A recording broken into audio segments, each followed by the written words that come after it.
Inside the chaos. The data wrangler's reality. If you've ever wondered why so many AI projects fall apart inside big companies, here's the blunt truth.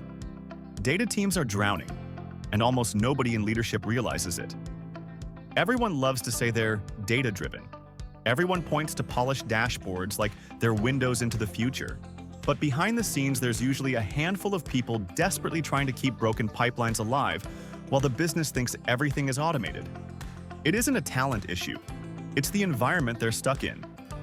Inside most companies, data wranglers live in this strange reality where leadership believes data flows the way electricity does. You flip a switch, and boom, the numbers appear, fresh and ready to use. Meanwhile, the actual process feels more like dragging tangled wires through a crawl space that hasn't been cleaned in 10 years. Every data set that shows up in a report has survived mismatched systems, ancient databases, broken APIs, stale spreadsheets, and the never-ending question, does anyone know where this data even came from? A recent study from SoftServe, conducted with Wakefield Research, spells out just how bad the gap really is. 65% of business leaders admitted that no one in their entire organization truly understands all the data they're collecting or how to access it. And another 58% said major business decisions are often, or almost always, based on inaccurate or inconsistent data. That's more than half of senior leaders making multi-million-dollar choices using information they can't fully trust. And it doesn't stop there. 73% of the executives surveyed said their data strategy needs a major update or a complete overhaul. Almost all of them, 98%, agreed that they would need an updated strategy just to execute core initiatives like generative AI. But the problem is that strategy updates rarely get the attention or investment they deserve, because fixing data foundations isn't flashy. It doesn't get stage time at conferences. It isn't something you can pitch with a fancy demo. Gen AI pilots? Those get funding. Cleaning pipelines? That gets pushed to next quarter. For the people who actually manage the data, every day feels like an emergency response shift. They're juggling exports from legacy finance tools, reconciling gaps in marketing metrics, and trying to merge product analytics that were collected in different formats depending on who was on the team that month. Nothing matches. Nothing loads cleanly. Every timestamp seems to use a different time zone. And yet the business wants real-time dashboards and predictive models that somehow know the future before it happens. The expectation is speed. The reality is sludge. You can't train high-performing AI on data that looks like it was scraped off the floor. Big tech learned this early. Amazon, for example, didn't become a well-oiled data machine overnight. In the mid-2000s, the company realized it was drowning in disconnected systems. Every department had built its own thing: retail, logistics, finance. All of them were operating with their own definitions. Executives kept asking for one version of truth, but the truth kept shifting depending on who pulled the report. What counted as a sale? What counted as a returning customer? Those debates were endless. Amazon eventually made a hard pivot towards something it referred to internally as data democratization. It forced alignment across teams, built unified catalogs, standardized definitions, and rewired the entire organization around shared data contracts. It was a grind, and it slowed things down in the short term. But that foundational work is exactly why Amazon can now run ultra-precise forecasting, dynamic pricing across millions of products, and logistics networks that react minute by minute. Netflix went through the same thing. When the platform expanded globally, it suddenly had to deal with currencies, languages, devices, and engagement metrics that didn't line up. Their recommendation engine started producing weird results because a feature like pause didn't get logged the same way in every region. Instead of forcing AI to work harder, they stepped back and rebuilt how they ingested and standardized data across the world. Only after that cleanup did their machine learning team start gaining traction again. That's the part most leaders miss. AI only works when your data is trustworthy. Otherwise, it's just guessing with confidence. Inside the average enterprise, though, trust is scarce.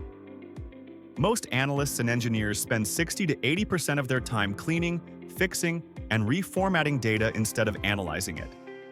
They're patching jobs that should have been automated a decade ago, rewriting scripts every time someone renames a field, and manually stitching together metrics from systems that were never meant to talk to each other. Meanwhile, the business keeps asking why insights take weeks. It's not that the analysts are slow, it's that the ingredients arrive frozen, mislabeled, half missing, or wrapped in 3 layers of spreadsheets. You can't produce a gourmet meal when everything shows up in cardboard boxes from the back of a truck. Leadership rarely sees that. When something's delayed, they blame the data team. When something works, the credit goes to whichever unit presented the final deck over time. That wears people down. Some burn out. Some move on. The ones who stay end up spending so much time firefighting that innovation becomes a luxury they can't afford. The soft serve study pointed out something else. Misallocation of resources is a huge factor. Nearly 3/4 of respondents, 73%, admitted their companies diverted funding away from foundational data work and put it toward broad Gen AI initiatives with weaker returns. Everyone wants the shiny demo. No one wants to fund the cleanup. It's like investing in a self-driving car but refusing to maintain the roads. This is why so many AI pilots fail quietly after a few months. The models can't refresh because the pipelines can't handle the load. The data sources contradict each other. The governance isn't there, and the engineering foundation simply isn't built for the kind of scale leadership expects.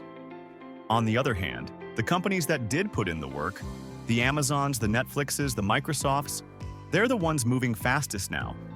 When Microsoft started rolling out Copilot, it only worked because they'd already done years of internal cleanup. They unified telemetry, built consistent schemas, and implemented strict data contracts so every team knew exactly what they were working with. That clarity made it possible to train large models safely and deploy them across massive product lines without breaking trust. Those wins aren't luck. They're the reward for doing the unglamorous work early. But if you drop into the average Fortune 500 today, you'll find data teams bouncing between 3 BI tools because each department has its favorite. You'll find engineers restarting ETL jobs every night because they fail under heavy load.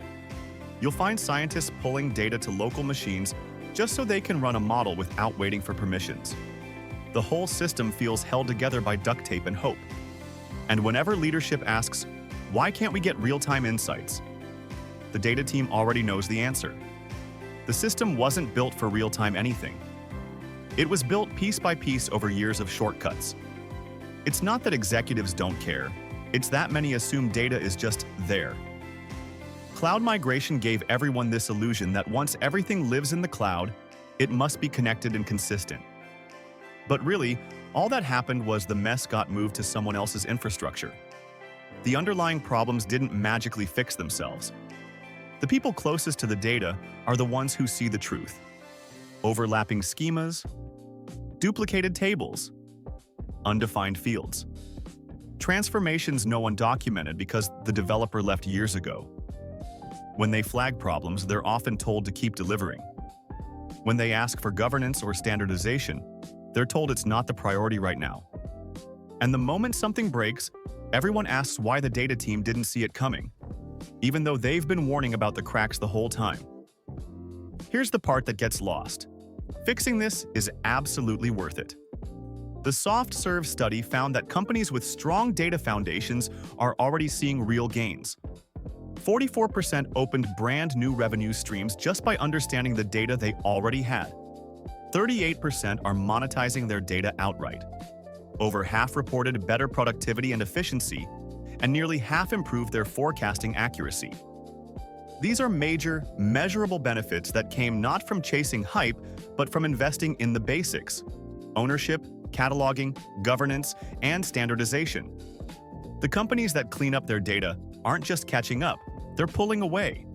And for the data wranglers doing the work, that's the most validating part. They know transformation is possible. They know the organization can move faster. They know AI can actually deliver real returns. But only if leadership treats data as a product instead of an afterthought. The irony is that the best people to guide this shift are the same ones stuck fixing yesterday's problems. They never get the space to build what the company truly needs because they're busy keeping the lights on. But when leadership finally starts listening, when they see data teams as strategic partners instead of an internal support line, everything changes. Firefighting slows down. Silos break. And for the first time, the business can trust its own numbers. So the next time someone says, "We just need better AI," it might be worth asking something much simpler. Do you trust your data enough to bet the business on it? Because that's really what this all comes down to. It's not the models. It's not the dashboards. It's the people who turn raw, messy, chaotic information into something the business can actually believe. They're the quiet bridge between confusion and clarity. And they deserve a lot more support than they get. That's it for now. Thanks for your time and attention.